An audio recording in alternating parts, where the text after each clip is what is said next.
So this is, I think, the first class of anesthesiology. So the topic is an overview of anesthesia, general and regional.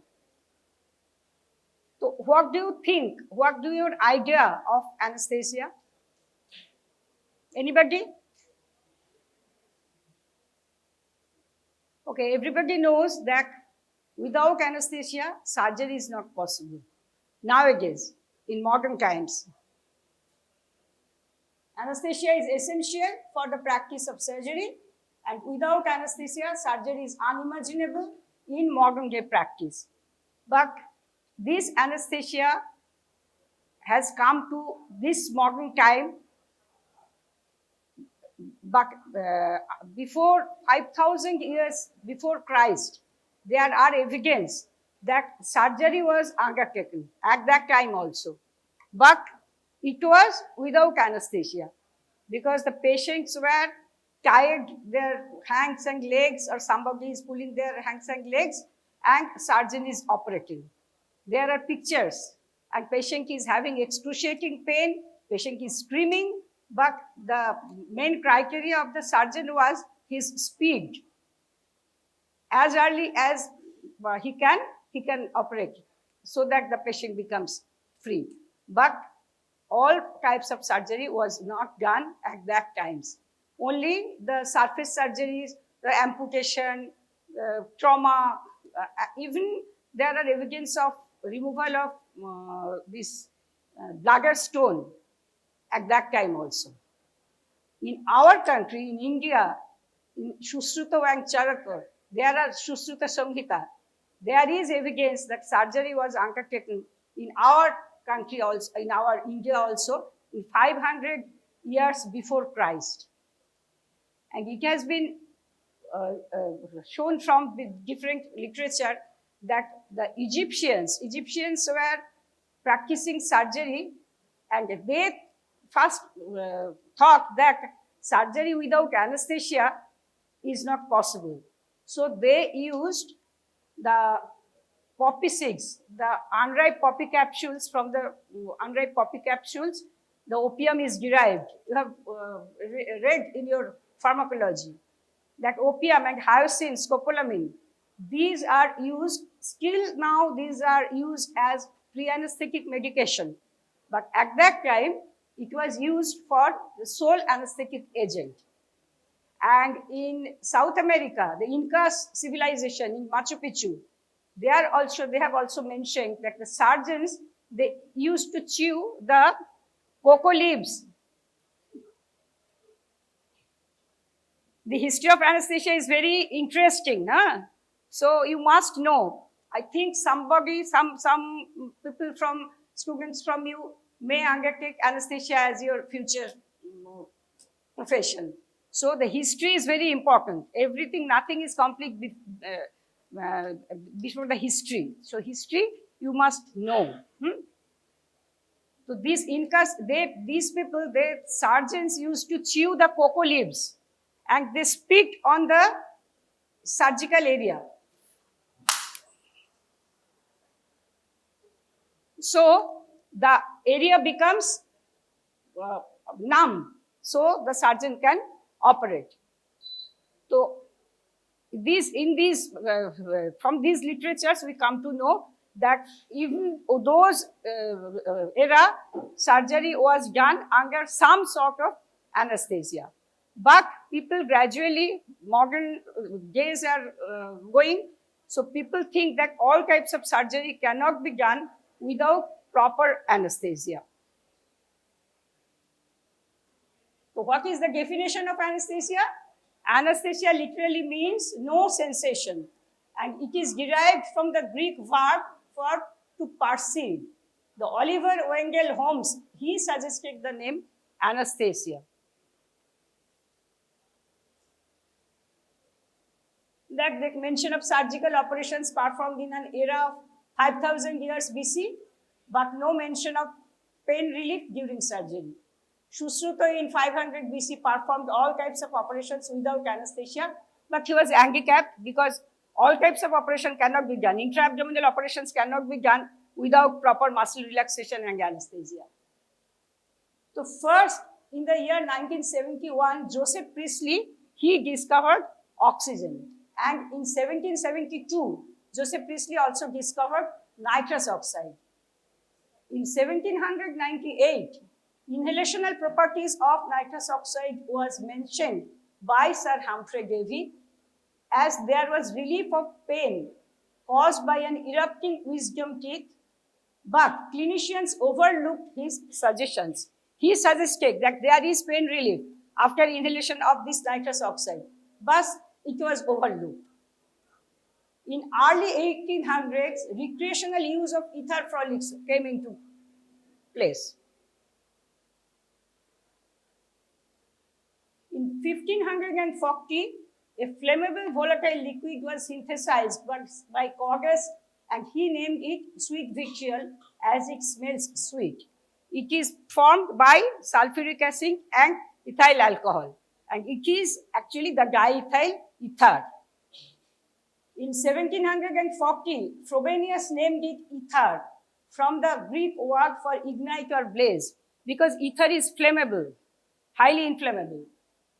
But its anesthetic properties were not explained till then, and it was unknown to the world. So, in 1845, Horace Wells, he was a dental surgeon in America, in Connecticut. He observed these young people, they gather in Saturday evening in some hall and they inhale nitrous oxide for some feeling of some well-being. So one day, they were inhaling nitrous oxide, and one people just fell down and broke his shin bone. But when the next day, when he woke up, he found that he didn't feel any pain at that time. So he thought that this nitrous oxide must have some analgesic property for which he was didn't feel any pain. So next day, he again received nitrous oxide to confirm. He again himself received nitrous oxide for extraction of one of his wisdom teeth. But then he felt no pain. So he decided to demonstrate it publicly. Then he was allowed to demonstrate the method in Massachusetts General Hospital. But that time, that patient, he groaned, and Wells was exposed to ridicule by the onlookers. He was, he was very offended, and afterwards he actually gave up his practice, and finally he committed suicide. Then comes 1846. 1846, 16th October. Mind this date. In your examination also this comes, this question comes. The significance of 16th October 1846 in your NEET PG entrance examination. This is one of the most significant events in the history of medicine, because before the invent of anesthesia, surgery was very much difficult. Another American, he is Dr. W.T. Green Morton. He first demonstrated ether as an anesthetic agent in Massachusetts General Hospital publicly. He, from the history of Horace Wells, he thought that nitrous oxide is not that potent analgesic effect, but ether has got profound analgesic effect. So he demonstrated publicly, and that day all the people gathered in the theater, and the patient was also present, but W.T. Green Morton was not there. Then everybody was criticizing that he is a humbug, he will not come, he is afraid of demonstration. Then he came running with a box in his hand. It was an apparatus by which he will administer anesthesia. The patient had a lump, a small swelling over this neck, and he said, "Gentlemen, I'm sorry, I'm late because of this, getting this instrument, I am getting late." So he demonstrated ether anesthesia, and when the operation is over, the patient was asked, he said, I thought something is going on, but I didn't feel any pain. So that day is the most regulated day in our fraternity and in the history of modern anesthesia, which is still now we observe this day as the World Ether Day all over the world. All over the world, the anesthesiologists, this day is accepted as the World Ether Day, observed as World Ether Day. After that, though ether was a good anesthetic agent, but ether has got some disadvantages also. The most advantage of ether is it is very difficult to kill a patient by ether anesthesia.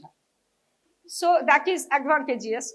But there are stages of ether anesthesia. In first stage, there is profound secretion, then there is agitation, delirium, then third stage, you will get the surgical plane of anesthesia. And fourth plane, the death may occur, but patient is very difficult to go that deep. So gradually the research is going on for better anesthetic agents, better than ether. So many volatile agents are discovered, like chloroform. First of all, chloroform was very much popular and gaining popularity all over the world. But what happens, chloroform has some very grave complications because it causes myocardial depression, it causes cardiac irregularities, and it is hepatotoxic. So the patient, very often patient died due to these cardiac irregularities. So chloroform was discarded. Then comes many halogenetic ethers. Among the halogenetic ethers, you see this halothane, enfluorine, isofluorine, sevofluorine, desfluorine, all these are gradually coming. And nowadays, we mostly use sevofluorine and isofluorine. And desfluorine is very good, but desfluorine requires some special gadget for vaporization. That's why this enfluorine, isofluorine and sevofluorine is gaining popularity. And the search is still going on. So what is the role of an anesthesiologist? The role of anesthesiologist is immense, not only in the operation room, for administering anesthesia.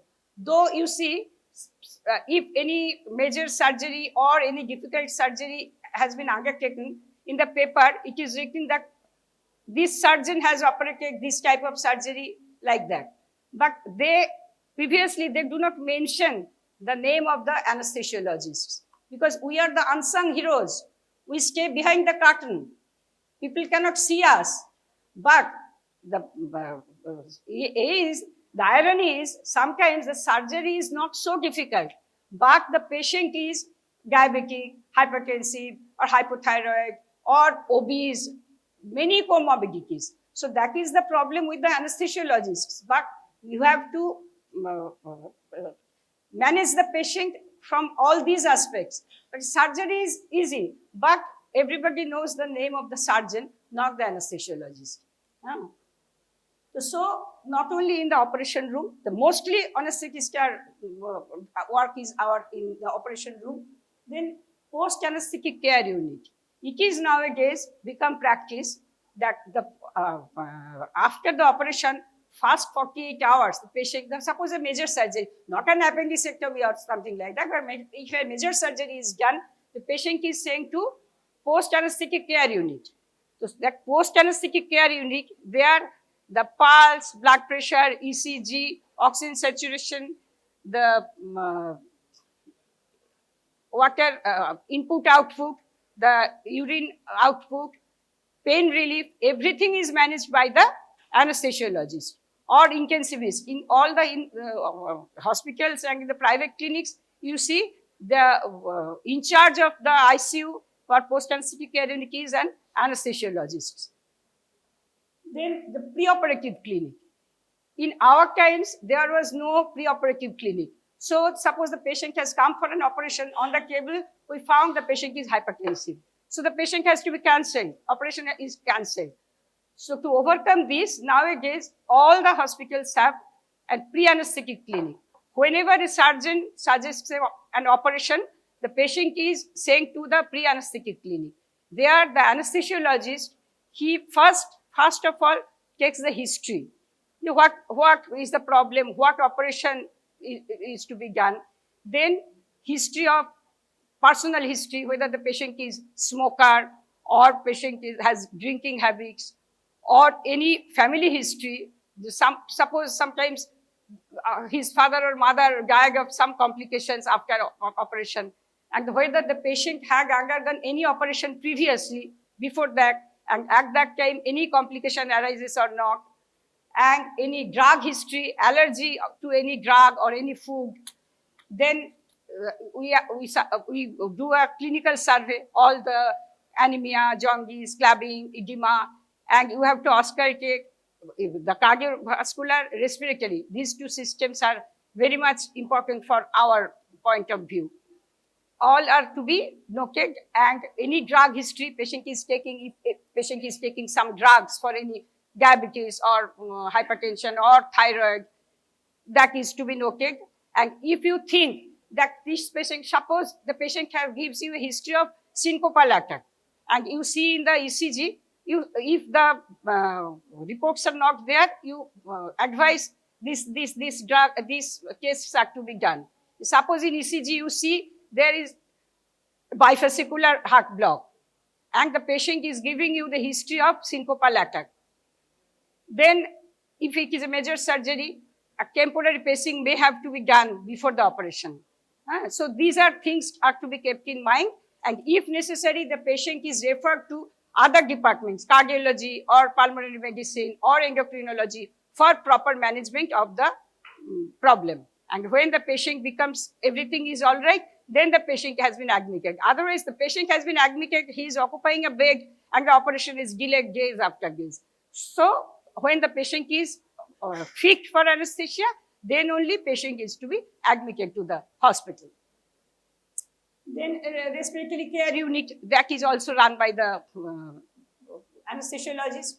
The ICU, there are general ICU where the hanging, the snake bite, the Guillain-Barré syndrome, medicine case, they are admitted. The surgical ICU, suppose a major surgery like a Whipple's has been done, big oncosurgery over the head neck region. These patients are put on the surgical ICU. The CTVS, cardiothoracic vascular surgery. Each and every government hospital now have this cardiovascular surgery done, valve replacement or this coronary artery bypass grafting. So these patients are routinely sent to the CTVS ICU. In neurosurgical cases, suppose a huge pituitary tumor or meningioma or aneurysmal clipping, these are done. These patients are also sent to neurosurgical ICU. Then pain clinic. Pain clinic is very much in our hospital also. There is one pain clinic. So for relief of pain, that may be acute pain, may be chronic pain, that is to be managed by the anesthesiologist. Then labor and delivery suits. Now labor analgesia is very much popularized. In the Bombay, the film stars, they are having normal vaginal delivery, but under labor analgesia. That means they do not feel any pain during this course of labor.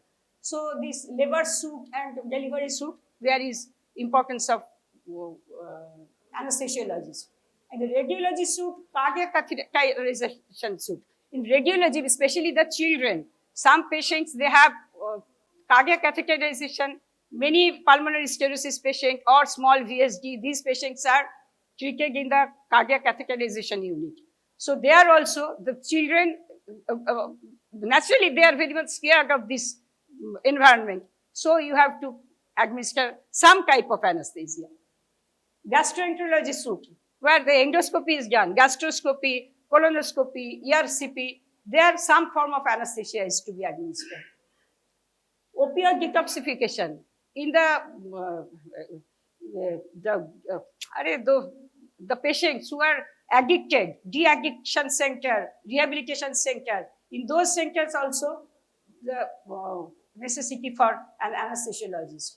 The trauma team, if there is a major trauma, train accident, bus accident, they are also the patient who their trial system, which patients are to be treated first, which initial treatment is done, then send the patient to the hospital. That is also done by the anesthesiologist. Emergency team, whenever when we are in medical college, any a prime minister, president, whoever comes to Kolkata, then there is an emergency team, always consisting of one anesthesiologist who will go to the Raj Bhavan and wait there so long as he is there. This emergency team, ambulatory care center. Ambulatory care center means where the daycare surgery is done.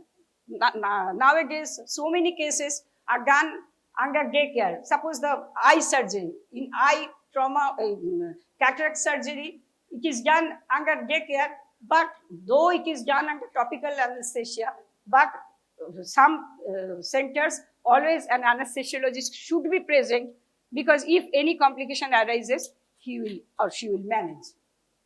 And CPCR, that means the cardiopulmonary cerebral resuscitation. They are also the role of anesthesiologist. So what are the types of anesthesia? One is local anesthesia, where there is loss of sensory perception over a small area or body. Suppose a drainage of an abscess, a small area is to be anesthetized. Then the regional anesthesia, the loss of sensation over a specific region of the body.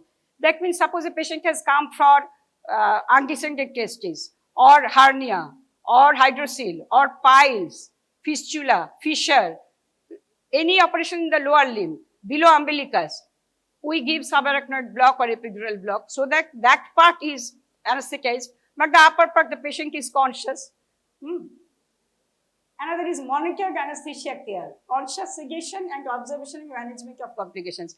Conscious means with this some eye surgery or some surface surgery where the patient is very apprehensive, that in those patients, monitored anesthesia care, some type of anesthesia is given and monitoring is done, so that to monitor the heart rate, blood pressure, ECG, oxygen saturation, etc. And then last of all, general anesthesia, the loss of sensory perception of the entire body, where the cardiothoracic surgery, in neurosurgery, in intra-abdominal surgery, there fully you have to anesthetize the patient. What are the steps? Before any anesthetic procedure, following steps are to be followed. Patient evaluation, I have already told from history, physical examination, laboratory tests. These, when the patient has been given fitness from the pre-anesthetic care unit, then the patient has been admitted. But before operation, 1 day before operation, again the patient is seen by the anesthesiologist whether everything is all right or not, or any special precaution has to be taken on the previous night, or any drug is to be given. That should be done by the anesthesiologist. Patient preparation, optimization. What about some drugs? Suppose some long-acting oral hypoglycemics, they are to be omitted. But the antihypertensives, they are continued. On the day of the operation, early morning, it has to be taken. So these optimization, everything is to be done by the anesthesiologist. The advice is to be given. Equipments and supplies, the drugs, monitoring devices.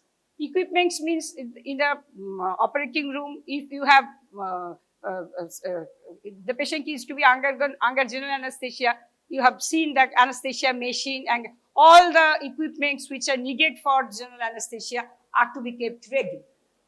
Monitoring devices. Nowadays, in our times, there is no monitoring. We monitor with our eyes, with our hands, with our ear. But nowadays, everything, 5 things are always monitored. The pulse rate, the blood pressure, the ECG, the EtCO2, and the temperature, core temperature. These 5 monitoring is always done in all the cases.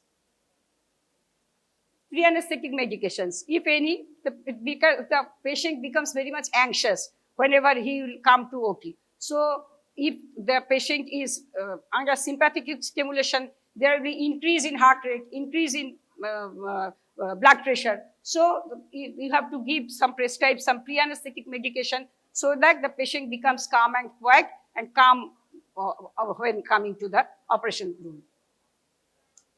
Then induction intubation. In general anesthesia, what we give some drugs or inhalational agents and then intubate.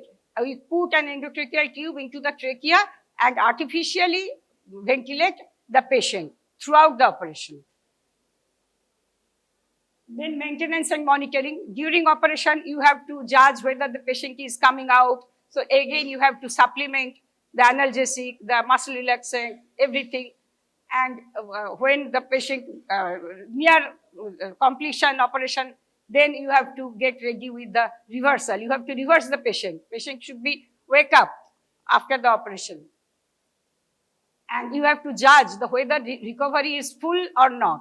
Sometimes it may so happen, patient has recovered, you have sent the patient to ward, and after 5 or 10 minutes, you will get a frantic call, the patient is becoming blue, patient is not responding. So you have to be 100% sure that the patient has recovered fully from the effects of your anesthetic agents. Then only you send the patient to the ward or post-anesthetic care unit. Procedures are anesthesia, local anesthesia, it may be topical or infiltration. I have told the topical means in the eye, the only topical eye drops are given and operation is done. And infiltration means you have to infiltrate the area so that that area becomes numb. Regional anesthesia, that is a peripheral nerve block. Nowadays, this subarachnoid block or epidural block, it has got some complications also. There is sometimes profound hypotension you have to manage. So better is only if you know the area which is to be operated that is supplied by this nerve. If you block that nerve, so the thing becomes easy. So in our times, we used to do blind technique, but we had no equipment. We just by hitting or by knowing the anatomy, this is the area through which the nerve is going. So blindly we give. The problem is in blind technique, you have to give more amount of local anesthetic. But now it then comes the by nerve muscle stimulator. You stimulate that nerve. So there will be contraction of the muscle. Brachial block, very often done. Any operation in the hand under brachial plexus block. So when the muscle contracts, then you see you are in the vicinity of the nerve, so you give the local anesthetic there. But nowadays, this ultrasound guided nerve block is become more common because in this advantages in ultrasound guided nerve block, you can reach the vicinity of the nerve, near the nerve. So you can give a small amount of drug, so that the toxicity level is not reached or the due to this any adverse reaction due to the local anesthetic doesn't arise. That is this is peripheral nerve block. Another is epidural space in cervical, maybe thoracic, maybe lumbar, maybe caudal. This caudal epidural is very common in pediatric anesthesia. The pediatric age group, the 5 months, 6 months, 8 months, 1 year, the patient, naturally the patient after the operation, if he feels pain, he will cry. And the patient party will become agitated, the baby is crying. So if you give one caudal block, especially this daycare surgery, this hernia, undescended testis, circumcision, very painful and very common operation of children. These patients, if you give one caudal epidural block, the patient will become calm and quiet in the postoperative. The patient is happy, patient party is happy, you also happy. And spinal or subarachnoid block. Subarachnoid block is the most popularly used because in our times we used to give general anesthesia for cesarean section. But nowadays, most of the cesarean section is done under subarachnoid block or spinal anesthesia. And intravenous regional is not practiced very much. The Byers block or the local anesthetic is given intravenously, but it is not so popular. Then comes the general anesthesia. General anesthesia, one thing you may give total inhalational. By the anesthesia machine, you give oxygen, nitrous oxide, and one volatile agent, maybe halothane, maybe isoflurane, maybe sevoflurane, anything. For small procedures, not for long duration. Second is total intravenous anesthesia. You can give intravenous anesthetic agents. That is also not for long duration, for small duration. Then comes the concept of balanced anesthesia. What is balanced anesthesia? There you have to induce the patient with some intravenous agent. Then you have to maintain the operation with oxygen, nitrous oxide, and volatile agent, inhalational agent. And you have some anesthetic adjuncts, that is muscle relaxation. In any abdominal operation, muscle relaxation is very much necessary. Otherwise, the patient, surgeon cannot operate. If the muscle becomes taut, how can he operate? So the muscle relaxing. And anesthetic adjunct is the analgesics. If you have given intravenous for induction of anesthesia, for maintenance you are using inhalational, and you have given muscle relaxant. But the pain, the patient is still having pain. You have not blocked the pain pathway. So you have to give some analgesics so that the patient doesn't feel pain. If the patient feels pain, patient is anesthetized, but you see the pulse rate is gradually going up, the blood pressure is going up, there is bleeding increases, so there is lack of pain. The patient is feeling pain. Pain relief is not done. So you have to give some analgesic agent so that the patient cannot feel pain and sympathetic stimulation doesn't take place.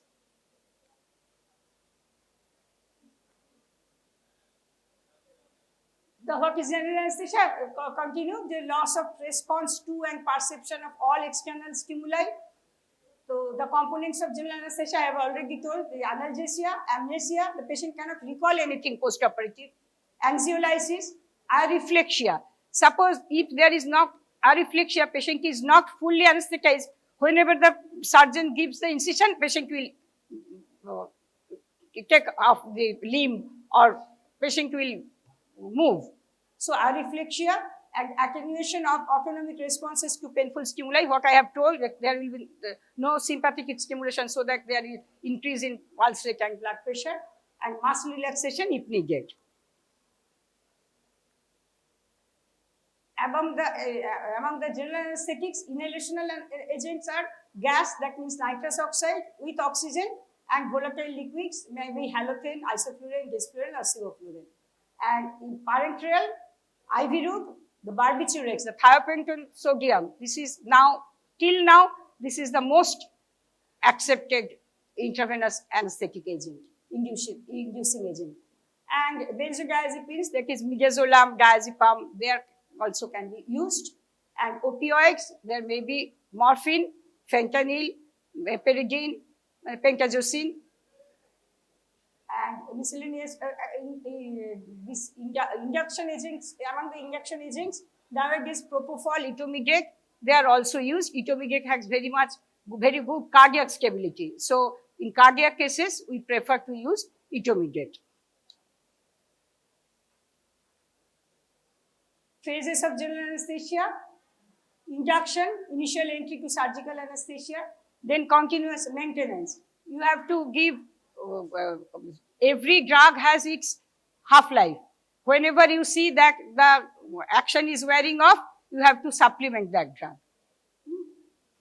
So continuous monitoring and medication to maintain depth of anesthesia, ventilation, fluid balance, maintain hemodynamics and hemostasis.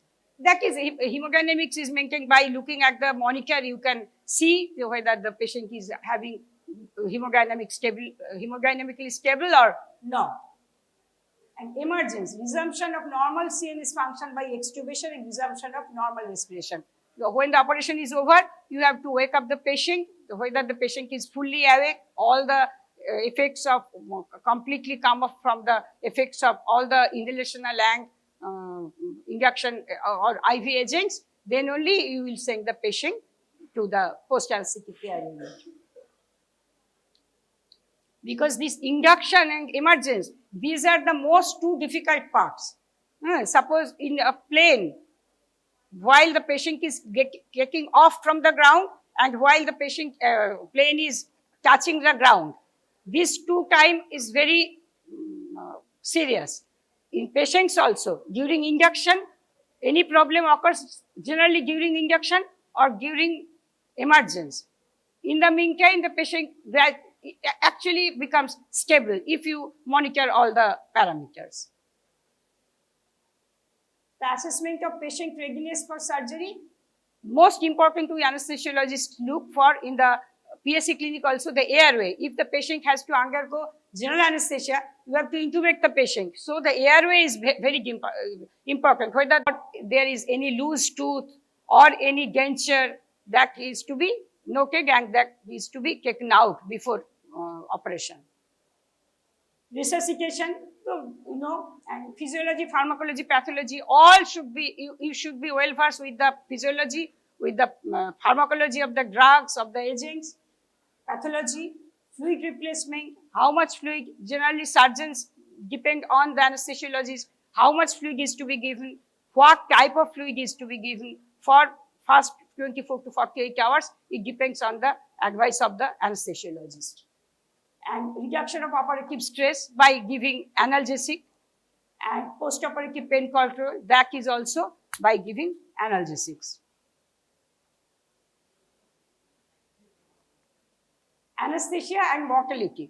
Previously, when the patient goes to the operation, he has an apprehension that I may not come back after anesthesia and surgery. But nowadays, the picture has been changed. So major surgeries are done even on the neonates. Neonatal anesthesia is also nowadays, the mortality rate is very low, very, very low. So in 1950, death rate from anesthesia was 1 in 1,500. But in 1995, death rate from anesthesia is 1 in 250,000. So it has become so come down. What is the cause? Because the discovery of newer anesthetic agents, analgesics and volatile anesthetics and newer anesthetic equipments as well as delivery system. Previously, when we were students, we used this Boyle's apparatus. But nowadays, we use high-tech machines. In that, there are so many safety measures. Suppose in our times, suppose you are giving oxygen and nitrous oxide, the oxygen falls, but patient is getting only nitrous oxide. But nowadays, if the oxygen falls, proportionately nitrous oxide also falls. You never patient gets the hypoxic mixture. So these are so many other safety features are there. So the mortality rate comes down. And discovery of different multi-parameter monitors. That is very important because nowadays we do not administer anesthesia without monitor. But in our times, no monitor was available. So this discovery of different multi-parameter monitors to judge the ongoing hemodynamics, ETCO2 monitor, BIS monitor to evaluate the depth of anesthesia, whether the patient is anesthetized, but whether the depth is adequate for operation or not, that can be monitored by BIS monitoring, by spectral imaging. And the entropy, FOB guided intubation, if there is any problem in the oral cavity, there is this FOB guided intubation we can do. And supraglottic airway devices, there are LMA. If you cannot intubate the patient, we put one LMA and ventilate the patient through these supraglottic devices. Now, the safety. Eternal vigilance is the key to success. This should be kept into mind. My teacher, he is no more now, he always used to say us, whenever you administer anesthesia to a patient, in your first case, the attention you give to that patient, you must give that attention to the last case in your life. Good judgment is based on experience, and experience is based on bad judgment. If you lose one patient, you will always remember that case, that this should be done I didn't do, that's why I lost the patient. That will give you lifelong experience. Several years success, but do so quickly and move on, dwelling on them causes overconfidence. In many cases, it has been seen that due to this overconfidence, that you have lost a patient. Some patients you think will get better, may get worse. Some patients you think will get worse, may get better. My sir used to say, 2 plus 2, sometimes it is 4. But sometimes you see that 2 plus 2 becomes 5. Sometimes 2 plus 2 becomes 3. When you are making decisions on your rounds, put personal problems aside. When you are taking decision about a patient, you are thinking, what is going on in my house? There will be a procession. How will I go home today? That should not be done. When you are examining a patient or making some decisions, wholeheartedly, your total concentration will be on the patient. You get to interact with the whole medical and surgical team while managing a complicated case with severe comorbidities. Suppose the patient has some problems, cardiovascular problems or respiratory problems. So we make a board. The surgeon, the anesthesiologist, the endocrinologist, the pulmonologist, everybody should be present there, and they will conjointly make one decision how to proceed with the case and what things are to be done for the betterment of the patient. And you have to individualize each patient. What suits one might not suit the next. Every patient is different. So you have to judge each and every patient separately. Support different situations by specific tools. If you feel that some special instrument is necessary for this patient, keep it ready at hand. Whether it necessary or not, but you keep ready at hand. If necessary, you can use that. Patient is more important than our ego. Call for help whenever the patient is in danger. If the patient is in danger, always call for help, because many hands are for better management of the patient. McIntosh is a well-known anesthesiologist of United Kingdom, and he was the first professor of anesthesia, and in his name the chair was designated. He said, for the surgeon, the spinal ends with the injection of the agent, but for the anesthetist, it begins with the injection of the agent. Because surgeon says that injection is given, so I can operate. But the anesthesiologist, whenever you have given the injection, the arrow is out of your hand. So the complications, any thing happens, you have to manage afterwards. So your problem begins only after you give the injections. Anesthesia subspecialties nowadays, there are super specialty. So anesthesia has got so many subspecialties, and post-graduation in DNB, in other pediatric anesthesia, cardiothoracic anesthesia, many DNB courses are going on. There is anesthesia for cardiovascular surgery, thoracic surgery, neurosurgical anesthesia, hepatobiliary, genitourinary surgery, obstetric labor anesthesia, geriatric, pediatric surgery, laparoscopic surgery, ophthalmic and ENT surgery, anesthesia for organ transplant, anesthesia for trauma, anesthesia for robotic and laser surgery. Nowadays, very much robotic surgery is gaining popularity, intensive care medicine, and CPCR.